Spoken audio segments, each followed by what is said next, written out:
silent arrangements. The last note of Tchaikovsky's violin concerto hung in the air of the empty recital hall as Lyra Valdez lowered her bow.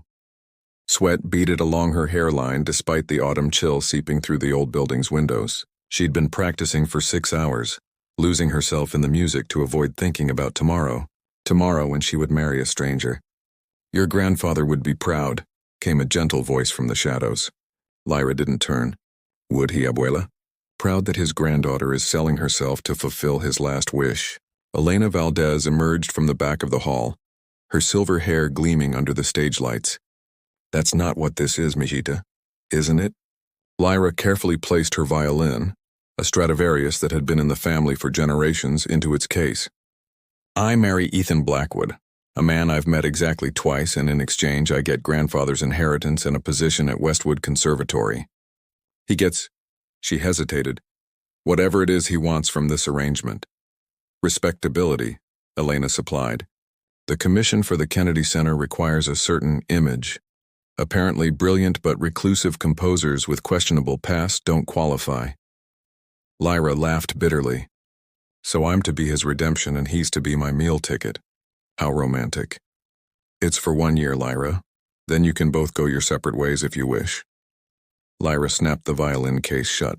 At 26, she had spent her entire life pursuing music, sacrificing everything for her art. When her grandfather died 6 months ago, leaving his fortune and the precious Stradivarius contingent on this bizarre marriage clause, she had raged, grieved, and finally acquiesced. The alternative, giving up her family legacy and watching her music career wither without the conservatory position, was unthinkable. 1 year, she repeated. 365 days living with a man who doesn't want me there any more than I want to be there. The wedding, if one could call it that, took place in a sterile courthouse the following morning. Ethan Blackwood stood like a statue in an expensive charcoal suit, his face impassive as they exchanged mechanical vows. He was handsome in a severe way, tall and lean with sharp cheekbones and piercing gray eyes that revealed nothing. His dark hair fell in waves that suggested he'd attempted to tame it for the occasion, but hadn't quite succeeded. Not once did he smile. Not once did their eyes meet for more than a fleeting second. "Mrs. Blackwood," he said afterward, the name sounding foreign and wrong on his lips. "The car is waiting." Lyra flinched at the formality. "Please don't call me that." "Lyra is fine." Something flickered across his face. Surprise, perhaps, before the mask returned. "As you wish. The driver will take us to the estate. I've had your things moved already." The estate, as Ethan had so modestly described it, was a sprawling Victorian mansion nestled in the hills 30 miles outside the city. Surrounded by forests and meadows, it looked like something from a Gothic novel, beautiful but imposing, with an air of isolation that made Lyra's chest tighten. "You live here alone?" she asked as the car wound up the long driveway. "There's Mrs. Hudson, the housekeeper. She comes weekdays. The groundskeeper, Mr. Calloway, lives in a cottage beyond the orchard." Ethan's gaze remained fixed on the approaching house. "Otherwise, yes. It's quiet. Good for composing." And now her violin would join his piano, 2 instruments inhabiting the same space while their owners maintained careful distance. Mrs. Hudson met them at the door, a kindly woman with rosy cheeks who seemed genuinely pleased to welcome Lyra. "I've prepared the East Wing guest suite for you." "Dear," she explained, leading Lyra through the maze of corridors. "Mr. Blackwood thought you'd appreciate the morning light for your practice." Lyra glanced back at Ethan, who lingered in the entryway checking messages on his phone. He hadn't even bothered to show her to her room himself. The suite was beautiful, she had to admit. Spacious, with large windows overlooking gardens that would bloom gloriously in spring, a small sitting area with bookshelves, a luxurious bathroom, and most importantly, perfect acoustics for her violin. Mr. Blackwood had the room treated specially, Mrs. Hudson explained, noticing Lyra testing the sound with a few plucked strings. He was most particular about it. That surprised her. It seemed Ethan Blackwood had given some thought to her comfort after all. "Dinner is at 7, Mrs. Hudson continued, though Mr. Blackwood often forgets to eat when he's working. "Should I set 2 places tonight?" "Yes," came Ethan's voice from the doorway. "We should at least pretend to be a normal couple on our wedding day, shouldn't we?" His tone made it impossible to tell if he was being sarcastic or sincere. Before Lyra could respond, he disappeared down the hall. That evening, sitting across from her new husband at a dining table that could seat 20, Lyra struggled to find words to break the suffocating silence. Ethan ate methodically, his attention seemingly focused on some distant point beyond her shoulder. "Your home is beautiful," she finally offered. "Thank you. It's been in the family for generations." He took a sip of wine. "Though I'm the last of the line now." "No siblings?" "A brother. He died." The bluntness of his statement closed that avenue of conversation immediately. "The conservatory term begins next week," Lyra said after another uncomfortable silence. "I'll be commuting to the city 3 days a week." Ethan nodded. "Thomas can drive you, or you're welcome to use any of the cars in the garage. I've added you to the insurance. Such practical considerations. Such careful arrangements to ensure their paths crossed as little as possible. And your commission?" she asked. "When is it due?" A flash of something, anxiety perhaps, crossed his face before disappearing. 6 months. The premiere is scheduled for spring. Then we should both have plenty to keep us occupied." "Yes," he agreed, pushing back from the table, though he'd barely touched his food. "If you'll excuse me, I have work to do." Lyra watched him leave, this stranger who was now legally her husband, and felt a hollow ache in her chest. Not for love or connection. She had never expected those things from this arrangement, but for the sheer loneliness that stretched before her, like a vast, uncharted sea. Later that night, as moonlight spilled through her bedroom windows, Lyra lifted her violin and began to play softly. The music, Debussy this time, delicate and dreamlike, flowed through her fingers and filled the emptiness around her. Somewhere in another wing of the house, Ethan Blackwood sat at his piano, papers scattered around him, unable to write a single note, while the haunting melody of his new wife's violin wove through the halls of his ancestral home, touching something inside him he'd thought long dead. You Part 2 to 5 Starlit Symphony. Part 2, Discordant Notes. 3 months into their arrangement, autumn had fully yielded to winter, bringing short days and long nights to the Blackwood estate. Lyra had established a routine: practice in the mornings, teach her handful of private students at the conservatory in the afternoons, and return to an empty house most evenings. Ethan was a ghost in his own home, appearing briefly for the occasional meal before vanishing into his studio for hours on end. On a particularly frigid Wednesday, Lyra returned from the conservatory to find Mrs. Hudson waiting with a concerned expression. "How was your day, dear?" the housekeeper asked, taking Lyra's coat. "Challenging," Lyra admitted. "Professor Winters continues to question my appointment. Today, he suggested to the entire faculty that certain positions were given based on convenient marriages, rather than merit." Mrs. Hudson clicked her tongue disapprovingly. "That man has always been jealous of Mr. Blackwood's success. Don't let him get to you. It's fine. My student's progress speaks for itself." Lyra glanced toward the silent west wing. "Is Ethan working?" A shadow crossed Mrs. Hudson's face. "He's been in there since yesterday morning. Hasn't touched his meals," Lyra frowned. While Ethan's reclusiveness was normal, this level of isolation seemed extreme even for him. "Is that usual when he's composing?" "When he's actually composing, yes," Mrs. Hudson said carefully. "But lately, he's not working on the commission, is he?" Lyra guessed. The housekeeper shook her head slightly. "It's not my place to say, but I worry about him." That evening, as snow began falling outside, Lyra found herself standing before the closed door of Ethan's studio. The silence from within was deafening. No piano. No scratching of pencil on manuscript paper. Nothing. Taking a deep breath, she knocked. "No response. Ethan?" she called, knocking again more firmly. "It's Lyra." A shuffling sound, then footsteps. The door opened slightly, revealing Ethan looking disheveled, his hair wild, eyes shadowed by sleeplessness. "What is it?" His voice was rough from disuse. "Mrs. Hudson is concerned. You haven't eaten." "I'm fine." He moved to close the door. Lyra's hand shot out, stopping him. "No, you're not. And neither is your commission, I'm guessing." Something dangerous flashed in his eyes. "That's none of your concern?" "Actually, it is. Our arrangement depends on you maintaining your career, just as it depends on me keeping my position at the conservatory." Her voice softened. "Let me help. Unless you can magically cure composer's block, there's nothing you can do." Bitterness laced his words. "Have you tried listening to other music? Sometimes inspiration comes from unexpected places. Ethan laughed humorlessly. Is that what they're teaching at the prestigious conservatory these days? Harmonious collaboration. Try it again, but with more restraint in the middle section, Ethan suggested, running a hand through his already disheveled hair. The emotion should build gradually, not reveal itself all at once. Lyra nodded, adjusting her posture before drawing her bow across the strings once more. They had been working together for 3 weeks now, the symphony taking shape under their combined efforts. Ethan composed, Lyra played, and together they refined, a creative partnership that was gradually evolving into something neither had anticipated. As she played the revised passage, Lyra watched Ethan's face. His eyes were closed, head slightly tilted, long fingers tapping gently against his thigh in time with the music. In these moments, his guard lowered, the severe lines of his face softening into something approaching peace. When she finished, his eyes opened slowly, as if waking from a dream. Yes, he said simply. That's it? The transition to the third movement still feels abrupt, Lyra noted, lowering her violin. Perhaps if we extended the coda, show me.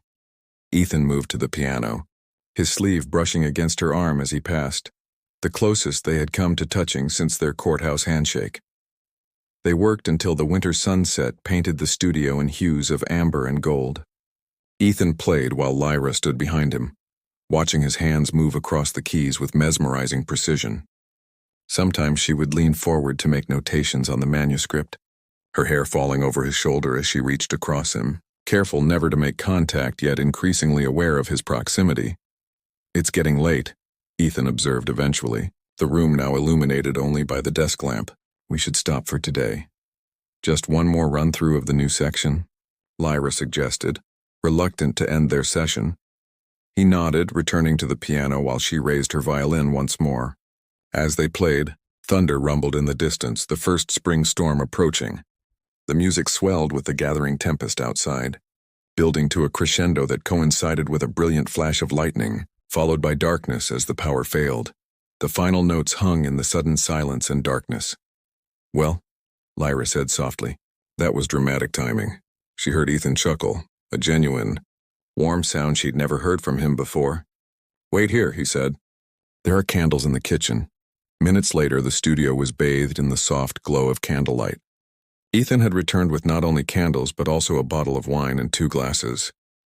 Mrs. Hudson always keeps emergency supplies ready, he explained, pouring the ruby liquid. She says power outages bring out people's truths. Does she now? Lyra accepted the glass he offered, careful not to let their fingers touch. And what truths might this storm reveal, I wonder? Ethan settled into the leather armchair across from her, his face half in shadow. Perhaps why a brilliant violinist would agree to marry a difficult composer she's never met. The directness of his question startled her. They had worked together for weeks without addressing the arrangement that had brought them together. You know why? She replied cautiously. The conservatory position, my grandfather's will. Yes, but you could have contested the will. Found another position. You had options, Lyra. She sipped her wine, considering. The Stradivarius has been in my family for generations. Playing it connects me to my past, to all the musicians who came before me. As for the conservatory, teaching there was my grandfather's dream for me. She looked up, meeting his gaze. Why did you agree to marry a stranger? Surely there were other ways to gain the respectability you needed. The candlelight flickered across his features as he seemed to weigh his response. After what happened with my brother, my reputation, he began, then stopped. Let's just say the Kennedy Center Commission represented a second chance I couldn't afford to lose. What happened with your brother? Lyra asked gently, sensing they were approaching the heart of his isolation. Ethan was silent for so long she thought he wouldn't answer. Finally he spoke, his voice low and controlled. Alex was also a musician, a cellist. Brilliant, charismatic, everything I wasn't. We were performing together in Vienna when the accident happened. I'm sorry, Lyra whispered. It was my composition we were premiering, Ethan continued, staring into the candle flame, a piece that pushed technical boundaries. Critics said it was revolutionary. Musicians said it was nearly unplayable. Alex practiced until his fingers bled. Lyra felt a chill that had nothing to do with the storm outside. The night of the premiere? He collapsed on stage. Aneurysm, they said later. Nothing anyone could have done. Ethan's voice remained steady, but his knuckles were white around his wine glass. But everyone knew the truth. My music had driven him to exhaustion. The prodigy composer who killed his brother with impossible demands. The revelation hung in the candle-lit room, explaining so much: his isolation, his creative paralysis, his reluctance to connect. It wasn't your fault, Lyra said softly, wasn't it? His eyes met hers, filled with a pain so raw it took her breath away. Since then, every note I write feels dangerous. Every composition a potential weapon.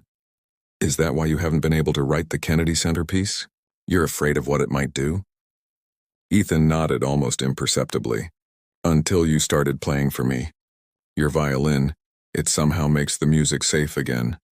The confession touched something deep within Lyra. Without thinking, she moved to the piano bench beside him, still careful to maintain a small distance between them. "Show me the melody you hear when you're afraid," she said softly. His fingers hovered over the keys momentarily, before beginning a haunting, minor key passage. Lyra listened, understanding flowing between them more clearly than words ever could. "Now," she said when he finished. "Play it how you wish it could sound," Ethan began again. The same melody but transformed, still melancholy but with undertones of hope, of possibility. When he faltered at a transition, Lyra instinctively reached out, her hand covering his to guide his fingers to the next chord. The contact sent an almost electric current through them both. Ethan froze, his eyes meeting hers with an intensity that made her breath catch. For a heartbeat, time suspended as something unspoken passed between them. Then, deliberately, he turned his hand beneath hers until their palms met, fingers intertwining in a touch more intimate than any embrace could have been. "Lyra," he whispered, her name a question and answer both. Outside, the storm raged on, but within the candlelit studio, a different kind of tempest was brewing. One that threatened the careful boundaries they had constructed around their hearts. Crescendo of truth morning light streamed through the curtains as Lyra woke, momentarily disoriented before remembering. The storm, the candlelight, the touch that had changed everything between them. After that moment at the piano, they had continued working on the symphony until dawn broke, their creative connection heightened by the newfound personal one, careful touches punctuating their collaboration. A hand guiding hers on the violin, fingers brushing while exchanging sheet music. Pulling on her robe, Lyra made her way to the kitchen, surprised to find Mrs. Hudson already there despite the early hour. "Good morning, dear," the housekeeper said, eyeing Lyra's rumpled appearance with barely concealed interest. "You and Mr. Blackwood had quite the productive night, I see." "The power returned around midnight, but I noticed the studio lights remained on until dawn." Lyra felt heat rise to her cheeks. "We made significant progress on the symphony." "I'm sure you did," Mrs. Hudson replied with a knowing smile, sliding a cup of coffee toward her. "Mr. Blackwood asked me to tell you he had to go into the city for a meeting with the Kennedy Center representatives. He'll be back this evening." Disappointment washed over Lyra, though she tried not to show it. "Did he seem pleased with the work we've done?" "My dear, I haven't seen him look this alive in years." The older woman patted her hand affectionately. "Now, while he's out, perhaps you'd like to sort through some of the boxes that arrived from your grandfather's estate. They're in the library."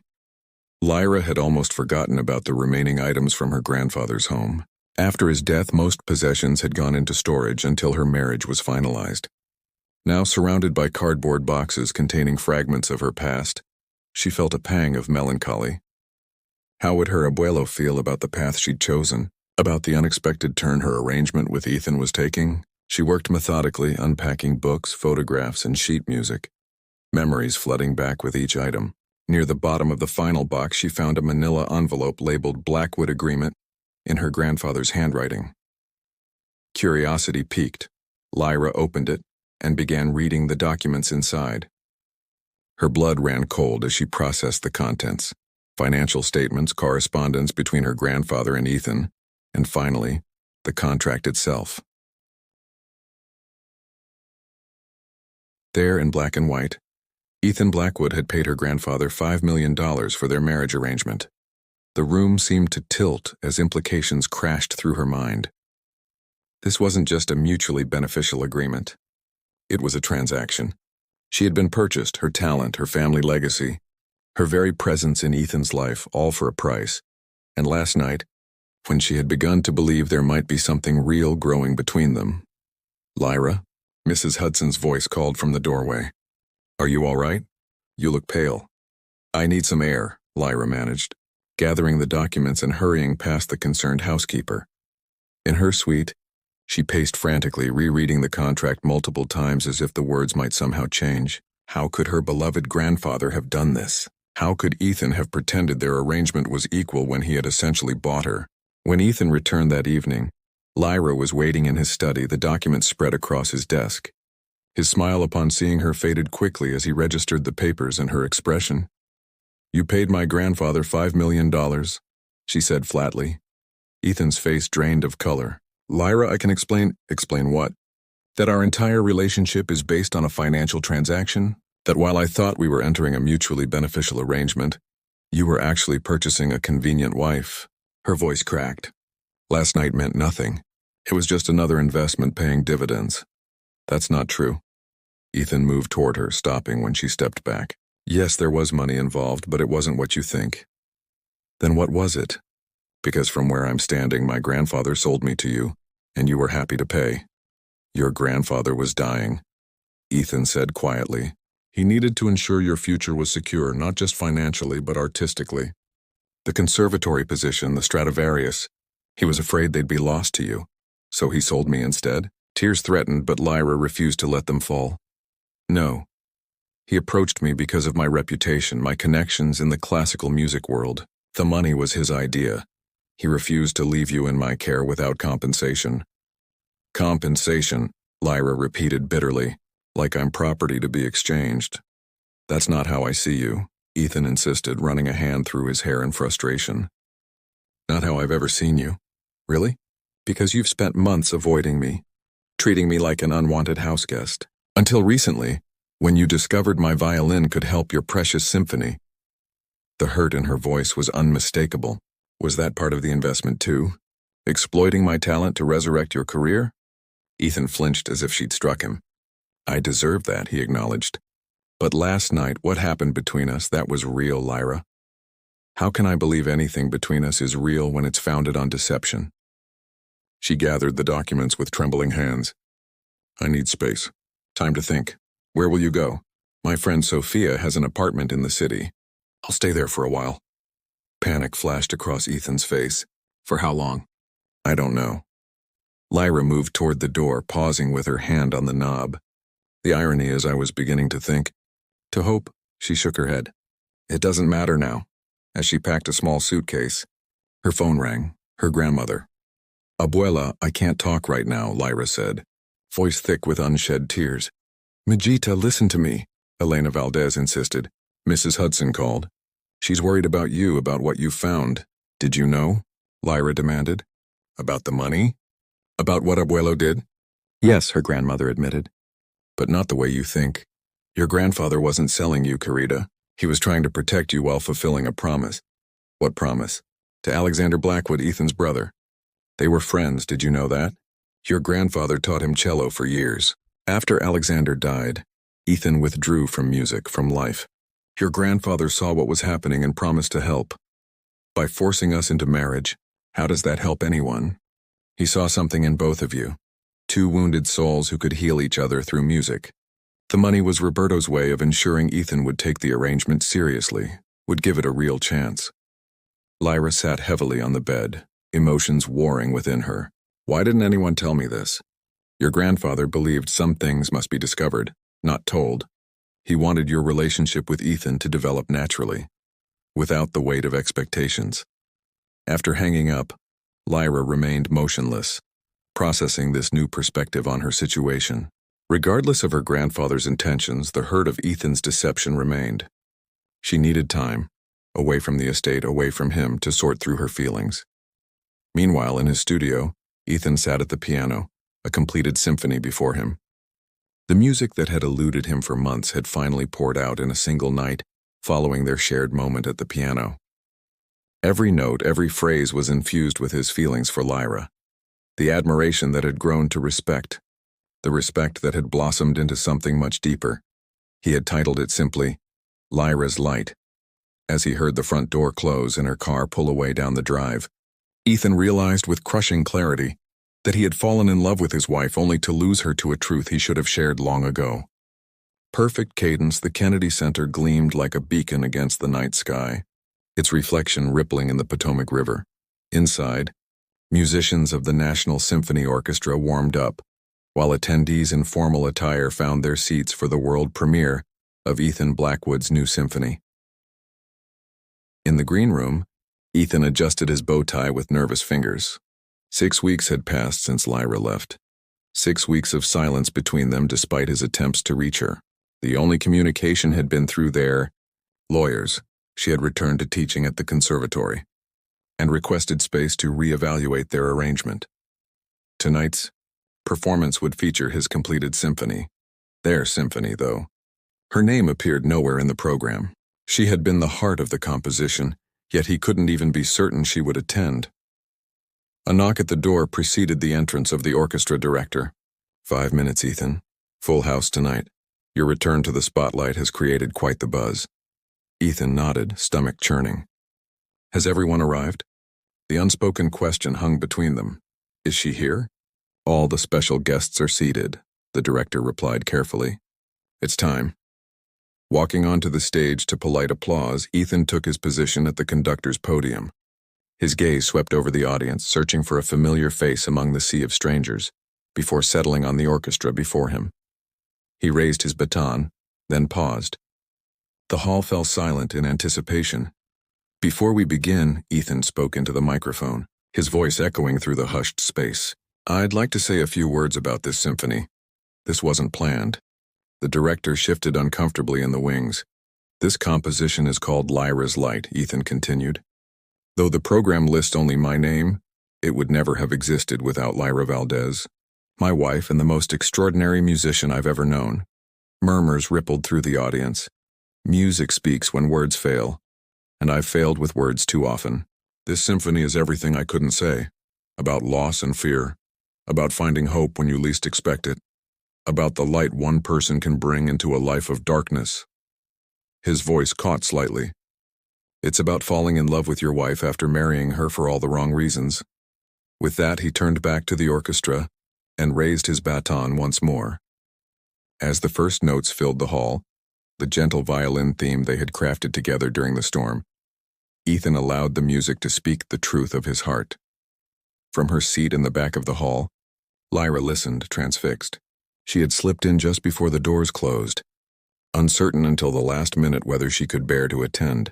Now as the symphony unfolded, she heard their story in every passage, the initial distance in the first movement, the tentative connection in the second, the emotional awakening of the third. The music was exquisite, more powerful than their rehearsals had suggested. Ethan had taken their collaborative foundation and elevated it, weaving threads of longing, regret, and love throughout the orchestration. When the fourth movement began, a section they hadn't completed together, Lyra gasped softly. Here was something new, a haunting, yearning melody that seemed to search, to question, to plead. The violin soloist played a theme that was unmistakably meant to represent her, while the piano responded with phrases of remorse and hope. Tears streamed down her face as she recognized what Ethan had done. He had composed their reconciliation, a musical future they hadn't yet lived. The symphony concluded with the violin and piano finding harmony, no longer separate voices but a unified whole, supported by the full orchestra in a triumphant resolution that left the audience breathless. As the final chord resonated through the hall, there was a moment of profound silence before thunderous applause erupted. The audience rose to their feet, ovation washing over Ethan as he acknowledged the orchestra and soloists. Lyra remained seated, overwhelmed by emotions she had spent weeks trying to suppress. Her grandmother's words echoed in her mind. Two wounded souls who could heal each other through music.